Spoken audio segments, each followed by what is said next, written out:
नमस्कार दोस्तों, जीव विज्ञान के ऑनलाइन क्लास में आप सभी का स्वागत है।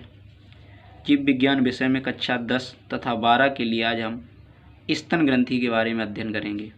स्तन ग्रंथि यानी कि दुग्ध ग्रंथि जो होती है, ये जनन क्रिया में सहायक ग्रंथि का कार्य करती है, क्योंकि इन्हीं स्तन ग्रंथियों से दुग्ध का निर्माण होता है, जिसे बच्चे को, जो नवजात बच्चा पैदा होता है, उस बच्चे को पोषण प्राप्त होता है।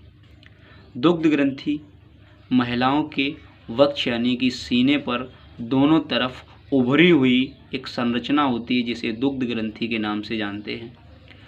दुग्ध ग्रंथि को स्तन ग्रंथि भी कहा जाता है। ये जो दुग्ध ग्रंथि होती है, इस दुग्ध ग्रंथि का जो ये मध्य वाला भाग होता है, ये मध्य वाले भाग पर ये कुछ उभरी हुई इस तरीके से होती है।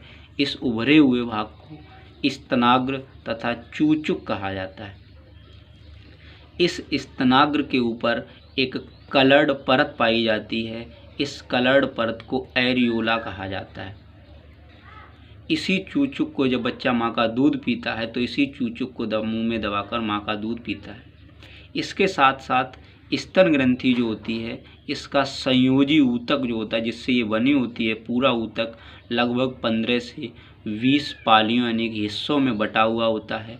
इन सभी पालियों में अनेक दुग्ध स्रावी ग्रंथियां स्थित होती हैं। क्या पाई जाती हैं? दुग्ध स्रावी ग्रंथियां स्थित होती हैं। इन्हीं दुग्ध स्रावी ग्रंथियों से दुग्ध बनता है। ये जो दिख रही हैं कलर्ड, ये कही जाती है दुग्ध स्रावी ग्रंथियां। इन्हीं दुग्ध स्रावी ग्रंथियों से क्या होता है? दुग्ध का निर्माण होता है।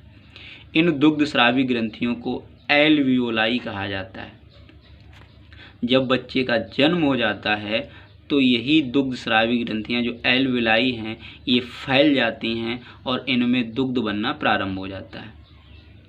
इसके साथ साथ क्या होता है, ये जो जितनी भी दुग्ध स्रावी ग्रंथियां होती हैं, ये एक संयोजी ऊतक द्वारा घिरी होती हैं, जो वसा का बना होता है। अर्थात कह सकते हैं कि दुग्ध स्रावी ग्रंथियां वसीय संयोजी ऊतक से घिरी हुई होती हैं।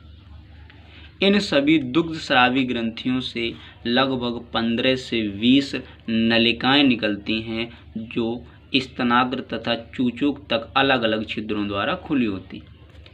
इन सभी नलिकाओं को लैक्टिफेरस वाहिनियां कहा जाता है। इन लैक्टिफेरस वाहिनियों का जो स्तनाग्र या चूचुक के समीप का भाग कुछ फूला हुआ होता है, जिसे तुम्बिका या एम्पुला कहा जाता है। यहाँ से स्रावित होने वाला जो दुग्ध होता है, वो कुछ समय के लिए यहीं पर इकट्ठा होता है, और जब बच्चा माँ का दूध पीता है, तो वो यहाँ से उस बच्चे को प्राप्त हो जाता है।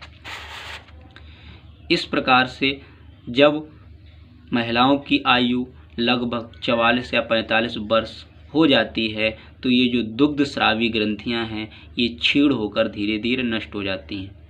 दुग्ध का निर्माण जो होता है, वो बच्चे का जन्म होने के बाद होता है।